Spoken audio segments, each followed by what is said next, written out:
Good morning, guys. And na-miss ko kayo. Na-miss ko mag-vlog. Hindi ako nag-vlog ng... Wait lang. Hindi ako nag-vlog ng how many weeks. Kasi medyo matagal, guys. Kasi I think yung last vlog ko is yung meron kaming bisita nasa Australia pa kami noon. Now, guys, is nasa New Zealand na kami. And ano ko kayo, guys, life update ko anong nangyari within after nung last kong live. Kasi mag-isang buwan na yung last kong vlog na yun, guys. Yung napanood nyo yung mapapanood nyo kasi hindi ko pa siya na-edit. Yeah, magwa 1 month na yun, guys. So by the time napanood nyo, siguro 1 month na yun. At hindi ako nag-vlog, guys, ng medyo matagal. And na-miss ko mag-vlog. Na-miss ko kayo, guys. Truly, na-miss ko mag-vlog. Na-miss ko mag-edit. Na-miss ko kayo. Na-miss ko yung mga comments nyo.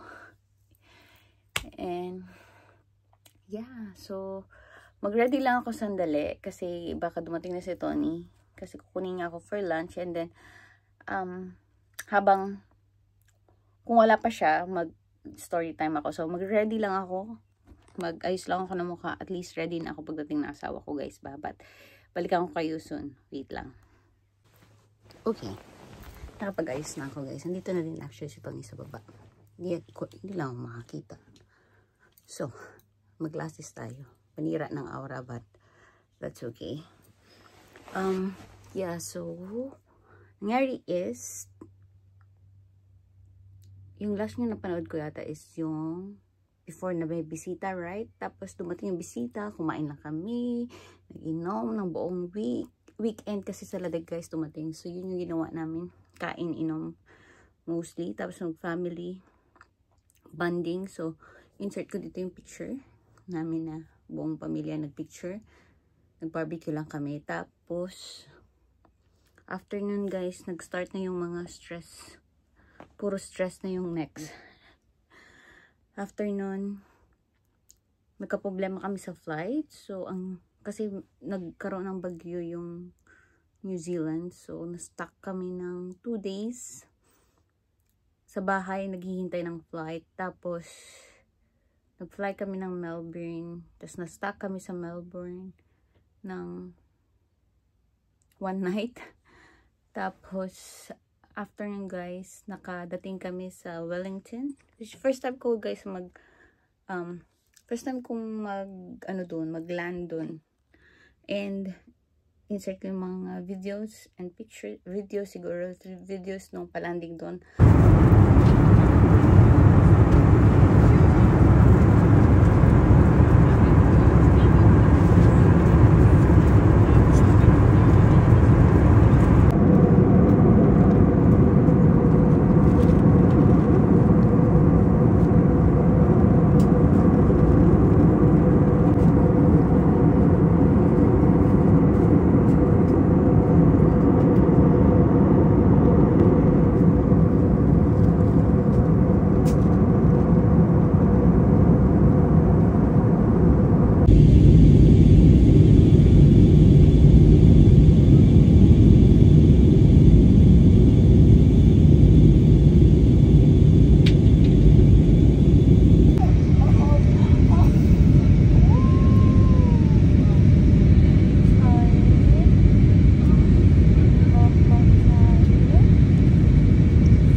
guys, yun yung pinakamahangin na part ng New Zealand. So, tricky yung landing doon.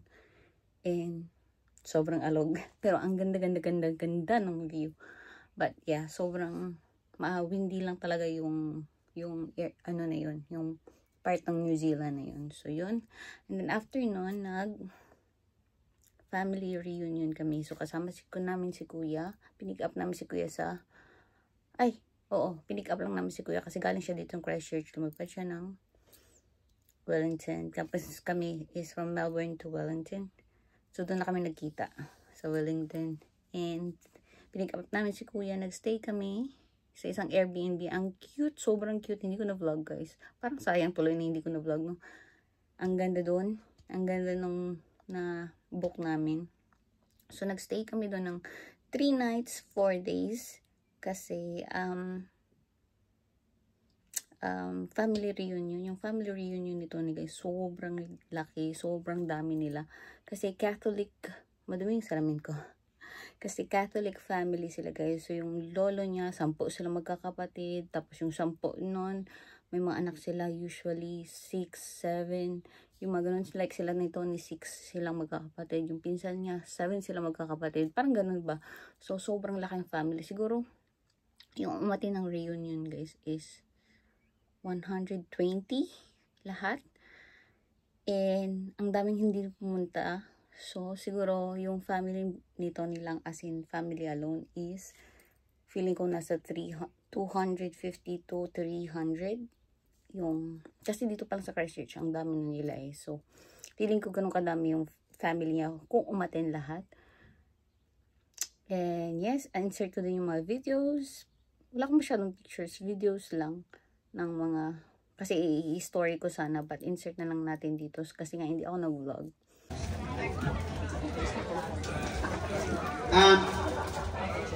Welcome to our place. This is Tauhenaneka. And it's one of the most beautiful places in the world. Unfortunately, we've had some windies, but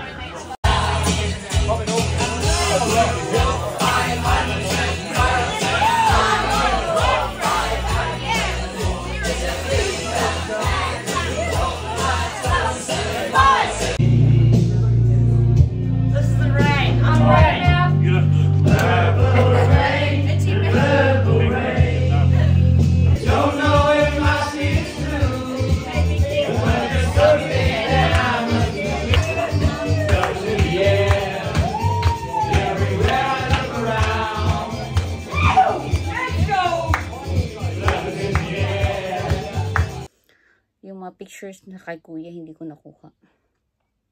Nandun siya. Hindi niya sinend sa akin. So, yun mga pictures. Tapos, ano pa ba? After nun, na-stranded na naman kami pauwi kasi yung weather na naman. So, nagstay kami ng kay Cora 1 night. And, tumating kami dito. Tapos, yung isang araw guys, my God, sobrang nakakasad nung puro stress. Life is a bit hectic and stress at the same time. Pero guys, importante, ang pinaka-importante sa lahat talaga is safe ang family. Kasi nga, di ba guys, may bagyo. And tumama yung bagyo sa Cebu and Bacolod. So, Negros.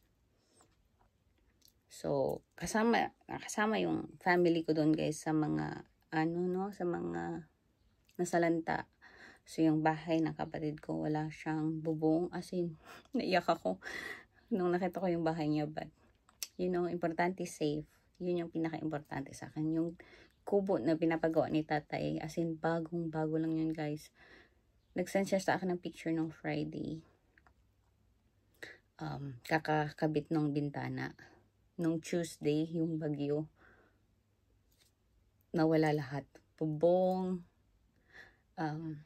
yung walls, so lahat wala.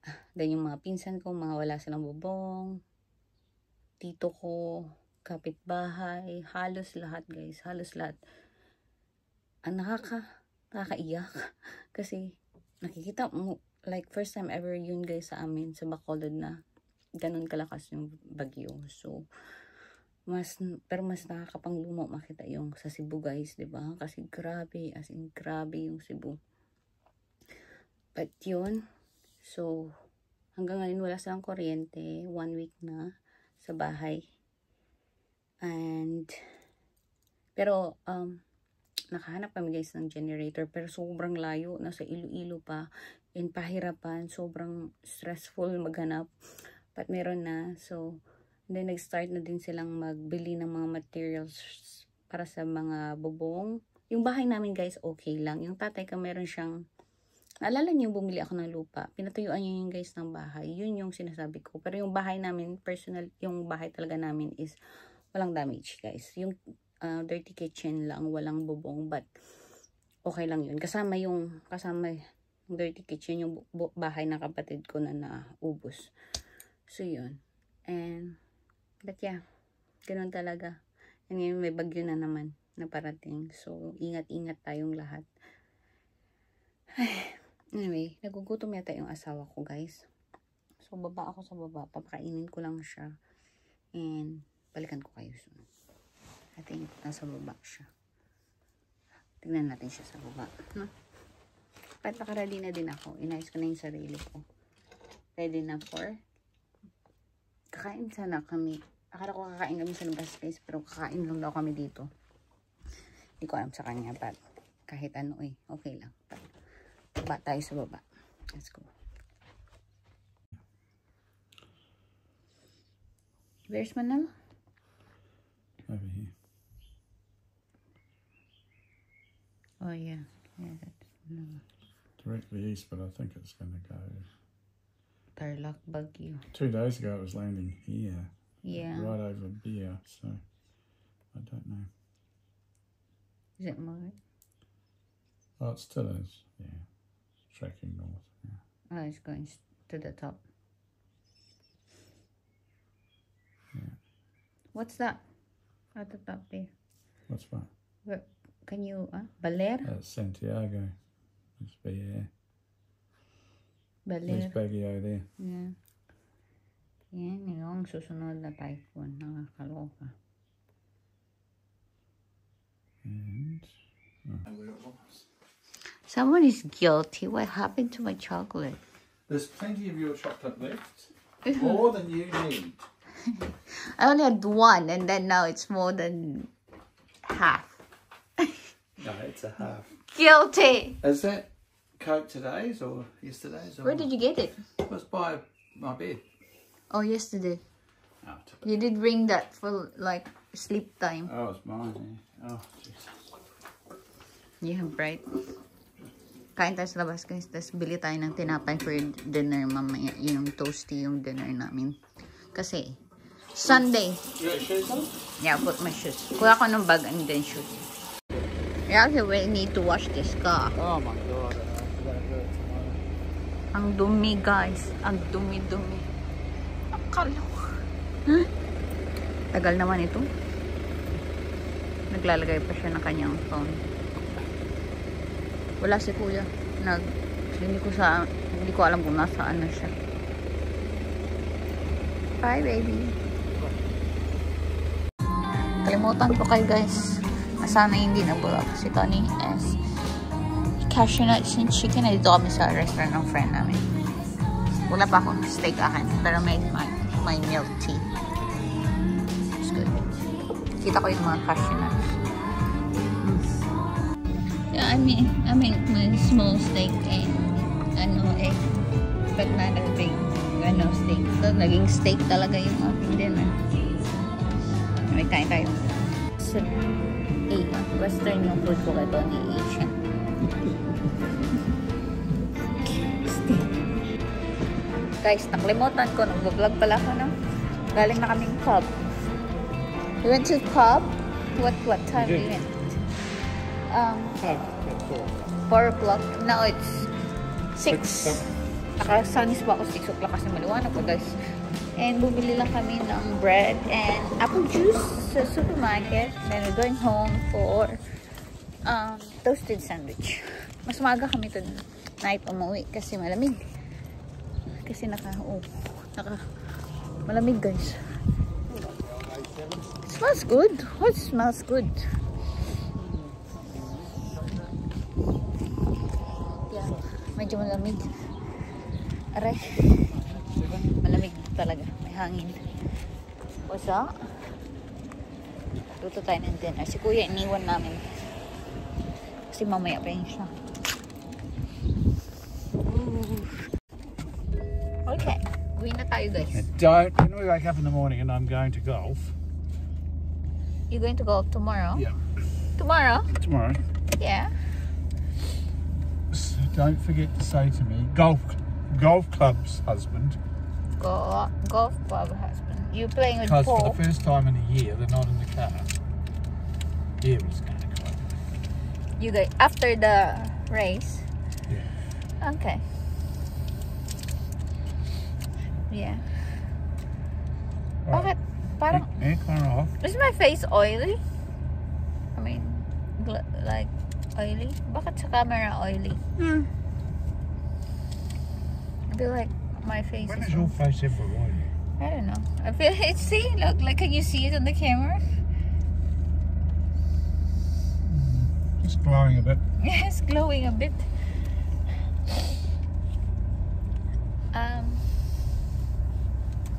Yeah. Okay, go. Yes. So, diyan kami galing, guys. Andun pa si Kuya. And yung isang kapatid ni Tony. At saka yung pinsan nila. Mamaya pa sila. Feeling ko isang beer pa yun sila. Medyo matatagalan pa yun. Si Tony nilalamig na. At saka nagugutom na din siya. So, bread is life. Instant food in this. It's so similar, really, because it's just carbs, just like rice is bread. I know. It's so bad. Bread is worse for you than rice, though. Yeah. Yeah. So, yun lang yung aming... May ham pa naman ako natira. So, ham, tomato. Did you like your tomato? I thought it wasn't very ripe. It's okay when it's cooked. Okay. Right. Okay. That toasty I had yesterday was delicious. Yeah? Alright. Good job. I would have eaten twice as many if you'd made. Oh my god. Oh, that's good, baby. Okay. So, that's your dinner anyway. You don't want a ham. Ayaw. Meron naman tayong ham. Pero ayaw mo. And yes, so that's our day today. And sabay na lang guys. I don't know why this cheese is so hard to cut. Sumayo. I don't know if it's a bit dry or the knife's too fat. I think the knife is not right. Yeah. Mag-cut tayo ng cheese. Si Tony yung mag-cut ng cheese. Kasi hindi ko carry. Doon siya. Tapos ako naman is tomatoes. Ganito talaga yung ano dito guys. Yung pagkain. Yeah, look at it. God. Who did that? Ikaw? I readily confess. You got it? Got it? Nearly there. Barely halfway. There's no perfect. It's not perfectly cut. It's not. I think the cheese looks different to our cheese. It's a bit more, it's a drier.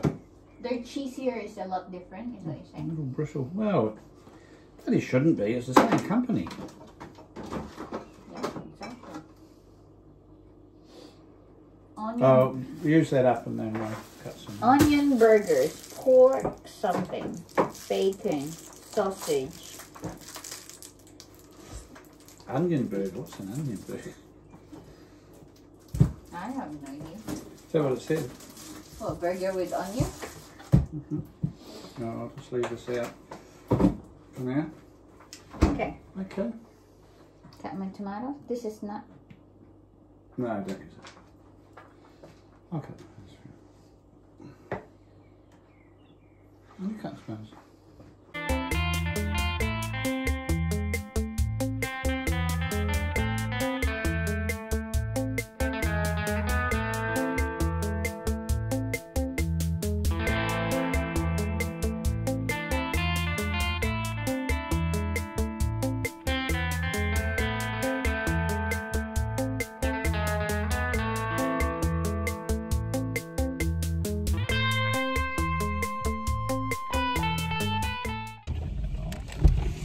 Cute tayo guys sa ano, sa car wash. Magugas ito ni ng car. Bahala siya yan. Tapos na kami kumain. Tapos nagpahinga lang kami sa glit. Tapos umalis na rin. Kasi nga magka-car wash. Pero si Tony lang yung lalabas guys. Kasi malamig sa labas. Pero parang initan ako. Anyway. Kakain na lang ako habang siya naglilinis ng car na. Kain tayo. Meron ako ditong pomelo. Ano nga yung, anong Tagalog ng pomelo guys? Yeah. Sarap. Yan. What's the Tagalog ng pomelo? Pomelo. Suha? I don't know. Doesn't really matter. Basta, yun guys. Ito yung panghimagas ko.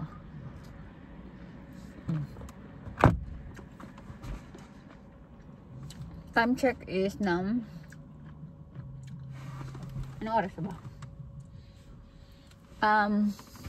7:50. So mag-aalas 8 na. Maliwanag pa din.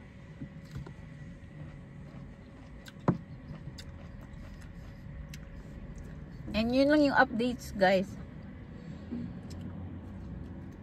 Yun yung mga ginawa namin. Tapos ngayon sa bahay nag-send ng picture na gumagana na yung generator nila. So, kasi pina-check muna nila yung buong line ng bahay.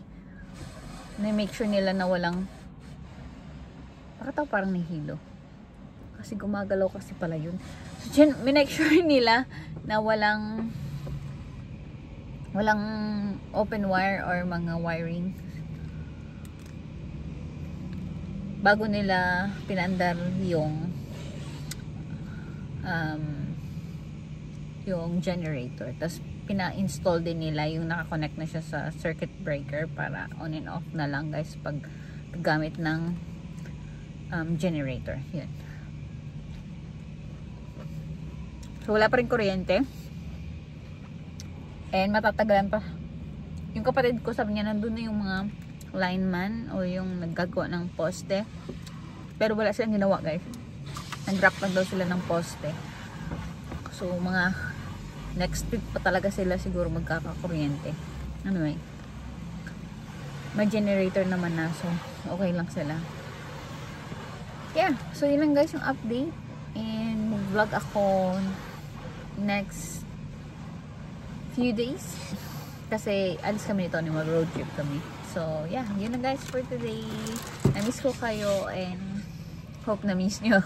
Hope na-miss nyo din yung vlog natin. Wala masyadong, ito yung life update talaga kasi hindi talaga ako nag-vlog ng almost 1 month.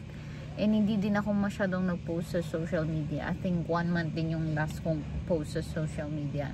Anyway, nakakamiss pala pag biglang walang ginagawa, walang update sa social media. Namimiss ko rin magbasa ng mga comments nyo and suggestions at kung ano-ano pa. Kahit na-bash pa yan.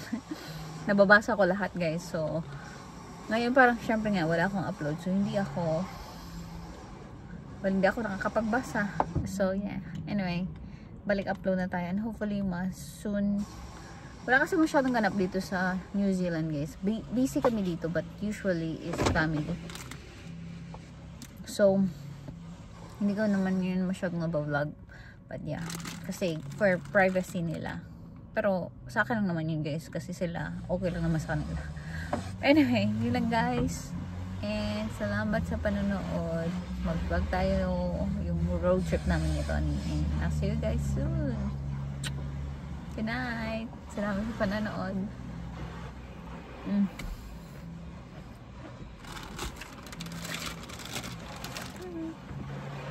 Ano ba?